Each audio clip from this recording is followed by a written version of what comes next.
For many years as a teacher of literature, I was trying to create a classroom which felt alive to me and authentic. And these are the kinds of things that we talk about in this program. We use literature as an opportunity to talk about life issues that are relevant to all of us, that are universal. If you boil it down to the most essential element, this is a class in which two groups of young people, the same age, 18 to 21, one group from a university, the other group from a correctional center, come together, sit down side by side and have conversations about life through literature. When I walked into that building every Tuesday afternoon, it's like I wasn't locked up. It's like for the next 3 hours, I can live, I can do me, I can be myself, I can open up. It's not often that you spend 90 minutes talking about the things that you're the most scared of, or the people that you love the most, or, you know, like what you want to do with your life and what you've done wrong with your life. I was expecting them like to come in here and like be scared or look down on us like, yeah, they're criminals. I didn't expect for us to be able to connect, like our life is the same. In some ways we had to struggle with the same problems. The students and the residents grapple together, and they realize it doesn't matter if you're a 20-year-old college student or a 20-year-old youth, you know, in a correctional center. You know what it feels like to lose someone you love. You know what it feels like to struggle with family situations. You know what it feels like to try to search to find your place in a world that doesn't always make that easy. Those are the issues of Russian literature, and those are universal. I have found that they connect with these themes at a visceral level. They know what it means to lose their freedom. That's not an abstract question to them. They're incarcerated. And it's incredibly valuable for them to be able to talk about that theme through a story from their own experience and then share that with the students. So students come away with a totally new understanding of that whole theme in Russian literature. A lot of these stories really have helped me realize, you know, a lot of inner issues that I've been dealing with my whole life that I really couldn't quite piece together in words until I heard it in the story, and then it would say it and I'll be like, that kind of reminds me of myself, you know? And I'll think about it, and then I'll start thinking, well, I need to work on that, and then I'll work on it, and then it'll just get better, and then eventually it's just not even a problem anymore. Just to see that people that had a different background from me can kind of connect with me in like a lot of ways, and through these stories that was so like unique, so I like that. Coming to these meetings every Tuesday, like, they made me feel alive. They made me feel that real sense of connecting with other people, like truly and with your heart, and they have helped me more than they'll ever know. You know, I hope students come away from this experience realizing what's possible in a classroom, what's possible in their own lives. I hope that the residents come away feeling empowered with an altered perception of who they are and what their worth is and what they're capable of. Feeling like they deserve to be at that table.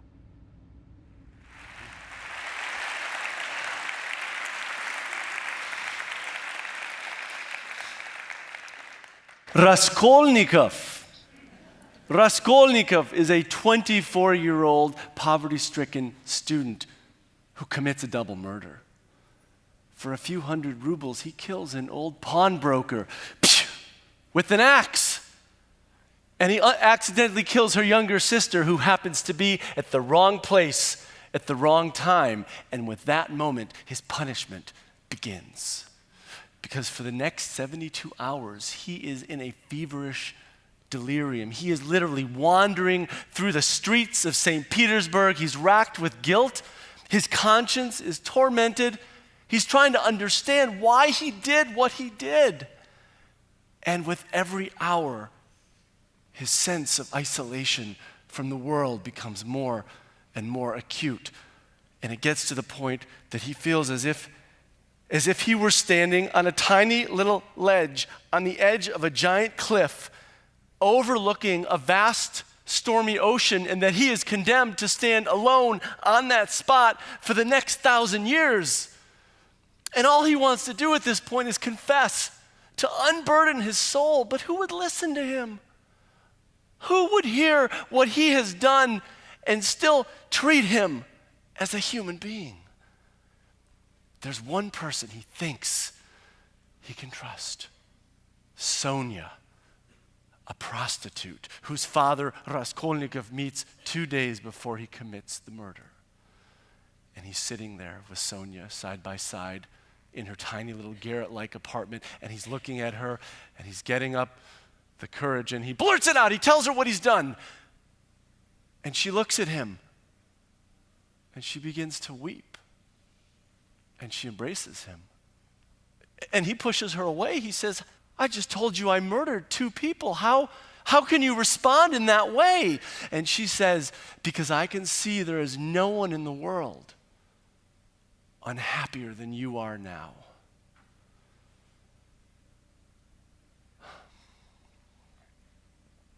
So, we were talking about that scene from Dostoevsky's Crime and Punishment at the correctional center. It was a hot July day, and we're all sitting in a circle in the prison classroom.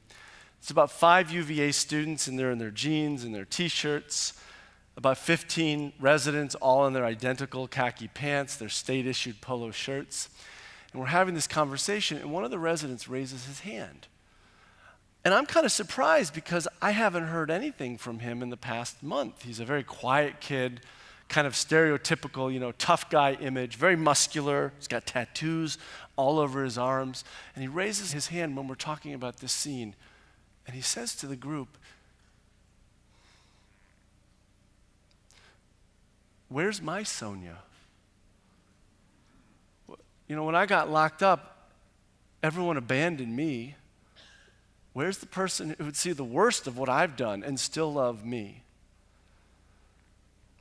And with those few courageous sentences, that young man taught all of us in that room more about the theme of compassion in Dostoevsky than 20 lectures by me could have done. Ivan Ilyich. Ivan Ilyich is a very successful 45-year-old judge at the top of his career. He's wealthy, he's famous. He's someone who has spent his life jumping through hoops, climbing ladders, and he's finally made it. Ivan Ilyich loves authority. He loves that moment when, as a judge, he is walking into the courtroom. Everyone rises, and the bailiff says, "The judge is coming! The judge is coming!" He loves that moment. He loves clarity. Clarity. It is very clear to Ivan who is right and who is wrong, who is innocent and who is guilty. And Ivan loves order and discipline, which is why that day that he goes to the doctor's office with that undisciplined pain in his side, and he finds out that he has some mysterious, incurable illness, blows his mind. Me dying? That's impossible. That's against the rules. But sure enough, he is dying, and the pain gets worse and worse, and he becomes weak, and he becomes emaciated, and literally within a matter of weeks, this beautiful, rational, orderly world that he has created for himself comes tumbling down. In a matter of weeks, all of those walls that he has put up to protect himself from other people, they are now the prison from which he most wants to escape. And if before his illness, his favorite moment was that one of walking into the courtroom, now the only moment that means anything to him is the one when his 12-year-old boy, with whom Ivan has hardly had any relationship, that 12-year-old boy comes into his dying father's room, sees that his dad is too weak to speak or to move, and he takes his father's hand and he brings it to his lips and he kisses it.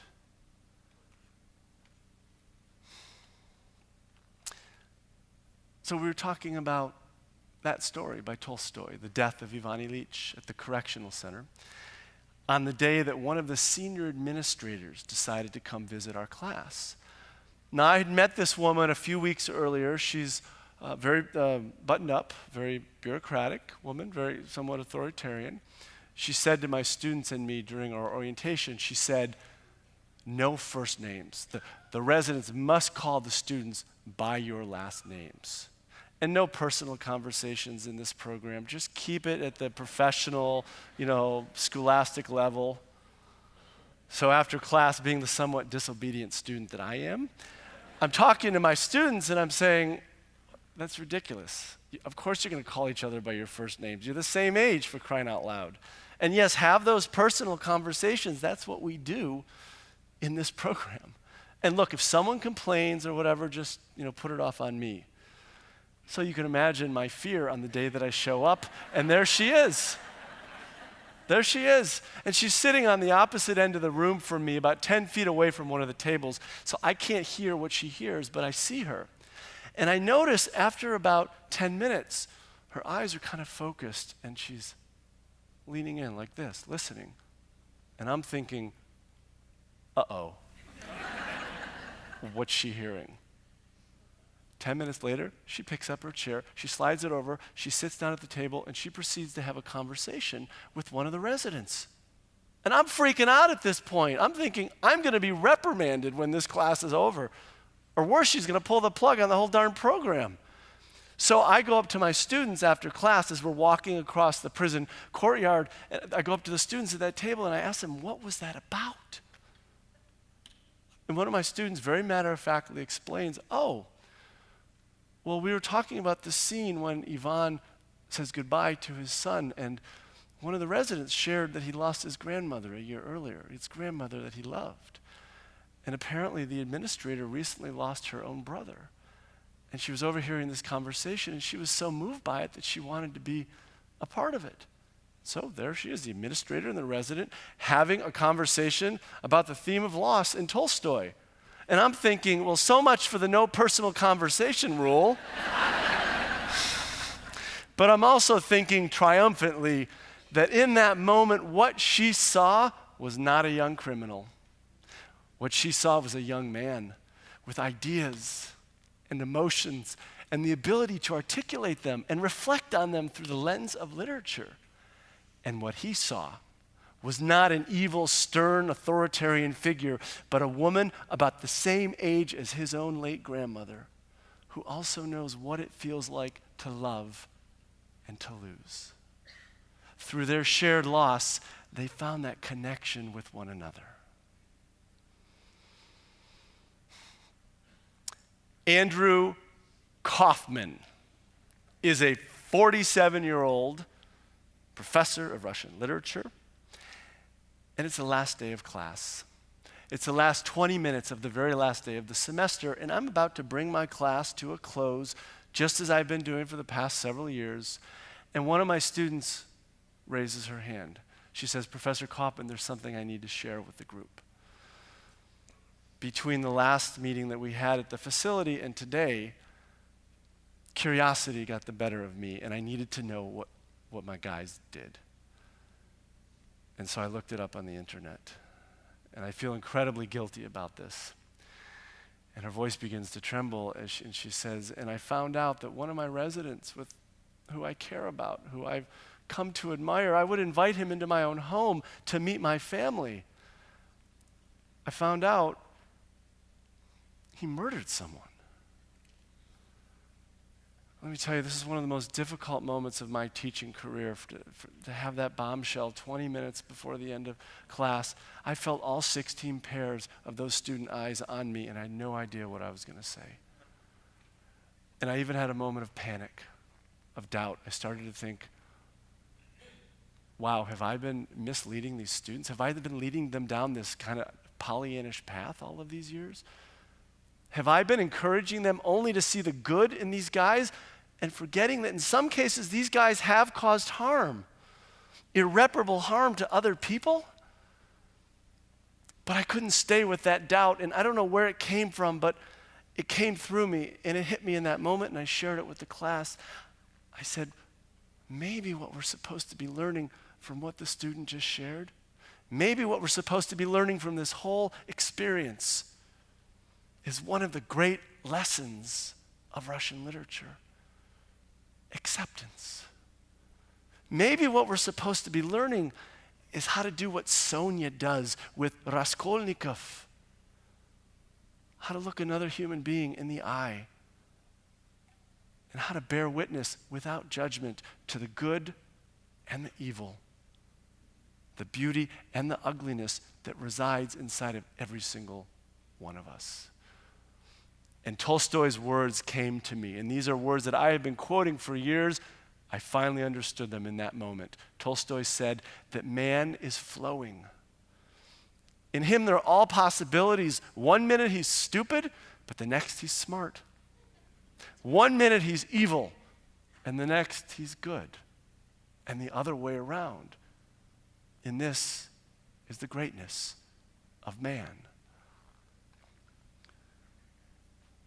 A few months before I started this class in 2009, I was actually planning my own escape from academia. Little known fact. There it is. And I find it incredibly ironic that I had to go to a prison to find what was most missing in my own classroom and in my own life. Authenticity. Authenticity. What I have found from this experience is that when I can allow myself to bring my full, authentic human self to my classroom, and when I can give students the permission to do the same, and when we can have authentic conversations about the things that matter to all of us as human beings, the learning is so much deeper and richer than when I try to play the role of a professor that I thought I was supposed to play. And week after week, watching the students and the residents sit down side by side, take the risk of looking into one another's eyes and sharing their most intimate human stories about compassion, about loss, about acceptance, watching them break down those walls that exist between them and within them. That has given me the courage and the inspiration to try to do the same in my own life, and not just as a teacher, but as a father, as a son, as a husband, and I'm still working on it. The residents and the students have changed one another's lives. We talk about that a lot, but let me tell you, they've changed my life, proving yet again the wisdom of Dostoevsky's words. Everything like an ocean. Everything flows and comes into contact. You touch in one place, and at the other end of the world, it reverberates. Thank you. Thank you.